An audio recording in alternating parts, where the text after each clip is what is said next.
Then you get here to Kyle Busch. Of course, everybody's wanting to see what Kyle Busch does this year. I mean, I wasn't sleeping on Kyle. I thought his performance at Bakersville, which is a little closer to the Chili Bowl layout, I thought his performance at Bakersville when he debuted with the USAC National Midgets was like oh my God, we are about to see Kyle Busch whoop their ass. And I think Kyle Busch has the potential to do that. I think it will take time, but I think Kyle Busch is potentially, and I've said it before, one of the greatest asphalt drivers there ever has been. And when you are elite at any level, in any series, in any division, I mean elite, I'm talking about Kyle Busch level elite, not the other 10 or 15 guys you're thinking of, but Kyle Busch was elite. He was the best. Kyle Busch, Denny Hamlin, Martin Truex Jr., some of these guys up there. Chase Elliott has proven himself a little bit on the dirt as well. Some of these premier guys, obviously Joey Logano, no. There's certain aspects I think he doesn't have the aggression. But a Kyle Busch level, who I think is better than everyone talent-wise that I just listed off on the asphalt, has the potential to show up and do something. And he's been on this track a lot in the micro. 2 years, I believe, now behind the wheel in a micro. I think he is accustomed to the midget. He's learning every lap. This is a smart son of a bitch that you can never doubt as far as racing, craft, and understanding and the ability to learn every single corner. It's very similar to Larson.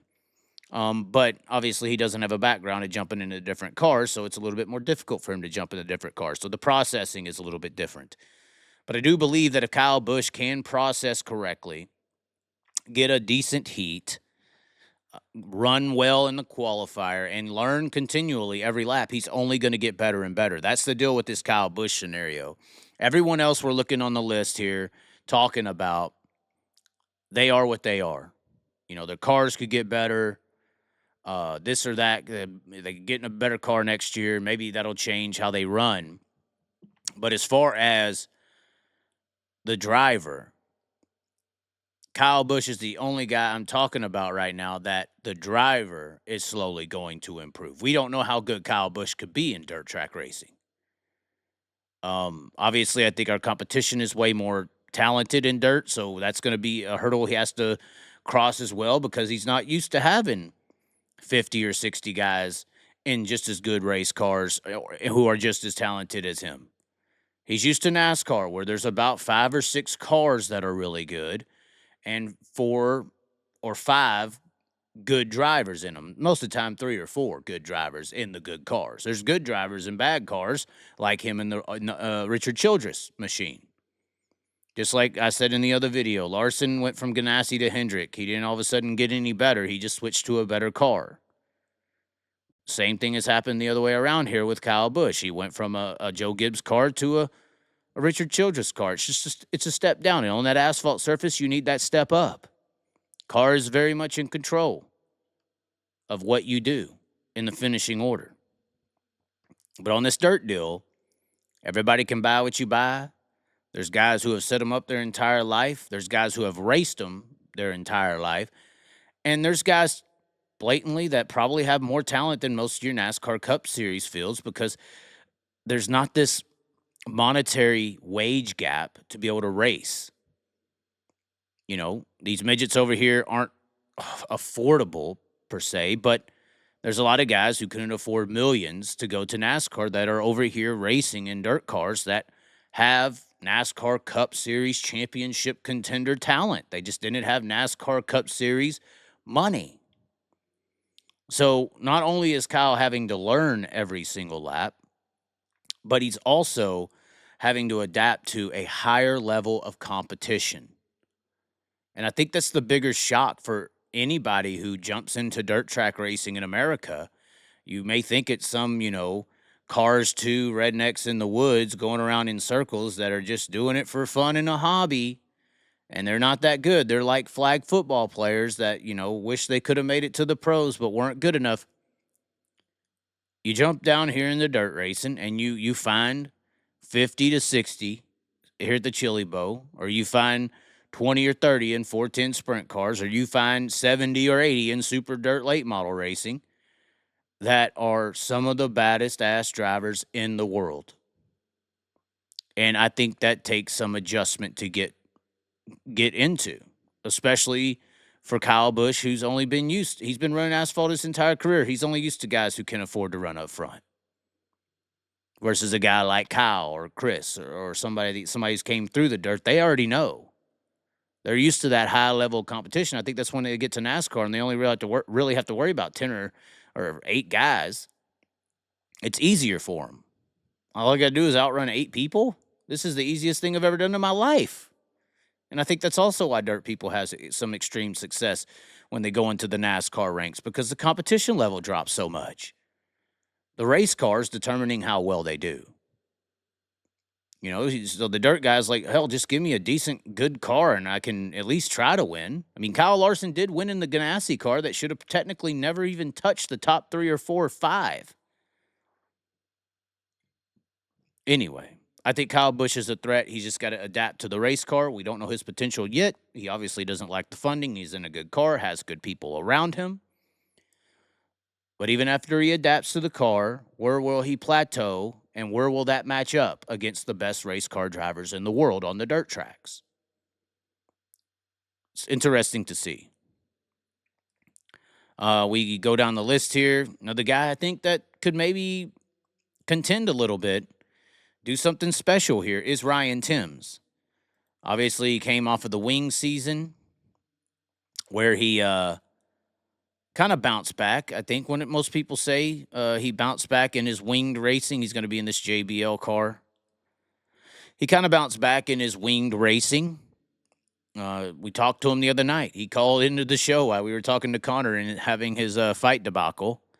But I think the morale with Ryan Timms has always been a factor.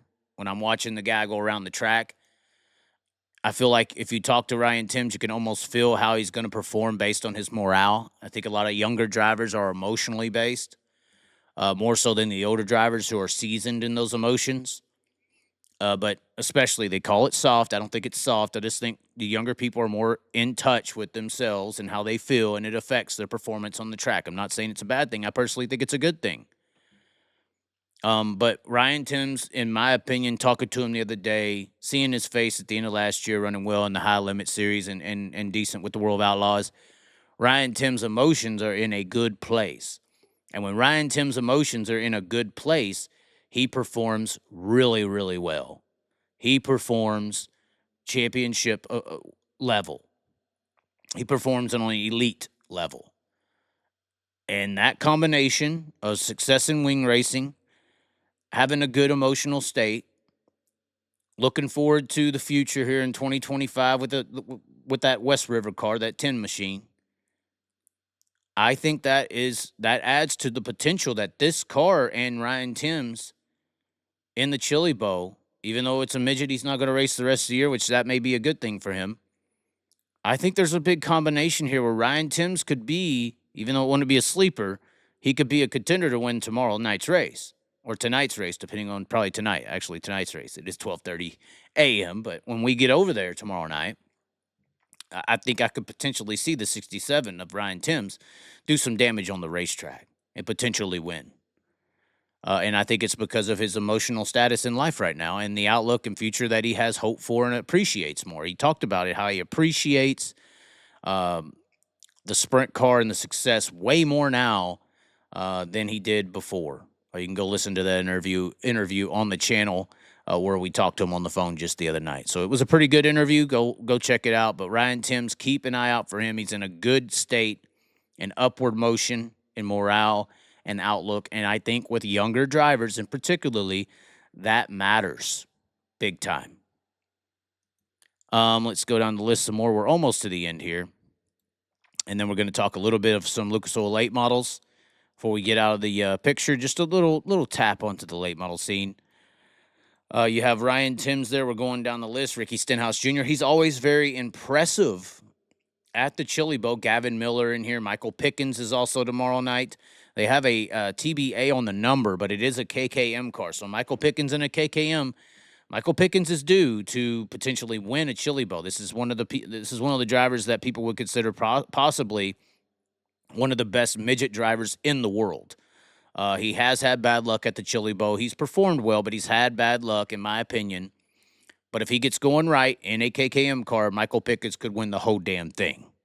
This is a hitter for the KKM. He's in the Christopher Bell, Cannon McIntosh, kind of one of their grade A hitters coming out of their stable, I think, is Michael Pickens. Josh Most, this is the modified guy out of Iowa who always does real well. Keep an eye out for him. And then, last but definitely not least, Justin Grant. So this is a guy here with Justin Grant who made the switch. He left RMS, this yearly partnership that they've had for years that have been very contentious for the Chili Bowl championship. Right there, almost every single year. But he made the leap to go after a USAC Midget National Championship. I guess he believes he's going to get that with CB Industries. It better pay off. It's a hell of a team to leave. We'll see what happens here. Justin Grant making this switch to the CB Industries 87. Is it the right move? Is it the wrong move? I hate to say it, but you come to the Chili Bowl with that switch and you don't perform well, a lot of doubt, in my opinion, a lot of doubt is going to be swirling around this choice to go to CB Industries before the year's even started. Now, obviously, it's a good team. It's a good car. We're not saying that. But sometimes, not necessarily luck. I'm not going to say karma because I don't think this was a heinous choice. But the mojo of the situation sometimes can affect things. So this was a big move to see Justin Grant go to CB Industries. And I think if this Chili Bowl isn't a Justin Grant typical Chili Bowl like we saw him have with RMS every year, if this is a barely making the A, middle of if this is a 7th or 6th place run tomorrow night, or a 5th, struggling to keep up, if this isn't, if he doesn't come out the gate tomorrow with this new team and is contending for the win, because that's what we're used to Justin Grant being on Friday night. He's either winning it or contending for it every single year.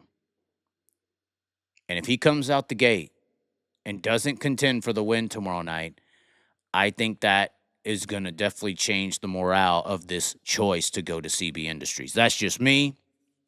I like the guys at RMS. I think this was a huge loss for them. But this could be showing the grass ain't always greener on the other side, potentially. So I'm sure RMS isn't hoping that he does bad or Grant isn't mad at RMS. It's always been a great partnership. But the choice to go here, was it good or was it not? I think we will have a micro, and I know that some people are going to say, oh, it's the first, they're in a few races, it's okay. I'm just saying, in a micro dose situation, it's going to be, oh no, this wasn't the right choice. I know that that's going to be in the back of the minds because the switch was to go for a championship, but it's also to go for a Chili Bowl. The bigger thing in the year is the Chili Bowl. Who won the Chili Bowl last year? Everybody knows Logan Seavey. Who won the championship last year in the midgets, guys?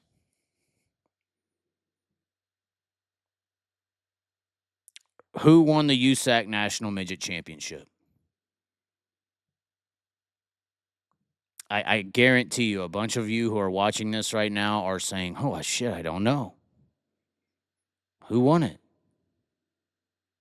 Who won the high school tryouts? Which that's why I said it's a good thing he's going for a championship with a team. Maybe that's finally a priority, is National Midget Racing being a championship series. It's usually just a tryout division with a bunch of kids. But I'm just giving you an example on how winning this Chili Bowl is more important than a USAC National Midget Championship right now in today's society. If you want to win a championship that matters, you go to the big-time winged sprint car divisions. A bunch of people in USAC land, which is basically Indiana, are like, oh, well, I know exactly who won it. But I'm telling you right now, there's a whole country out there that don't care. I would love to respect the sprint cars more Or I really love the Silver Crown cars. I know who won the championships, but who won those, guys? I ain't trying to get on the Silver Crown or Sprint Car hating list because the cars are amazing. I just think the promotion is not. That was the best clip of the year when Robert Ballou was going off about rules and referencing the World of Outlaws. We're not the World of Outlaws. You don't promote us. We're not promoted. Or he said, I think he said word for word is, we're not promoted like the World of Outlaws. Oh, you're damn right. You're not promoted like a big badass deal that matters. But once again, who won the championship in the midgets last year versus who won the Chili Bowl last year, the year before? Tanner Thorson and Kyle and Christopher Bell. We know these answers because it matters. So if they don't roll out here and perform well at this Chili Bowl, it's going to matter with this new pairing. By the way, the champion of the USAC National Midgets was Dason Persley. That guy. Yes.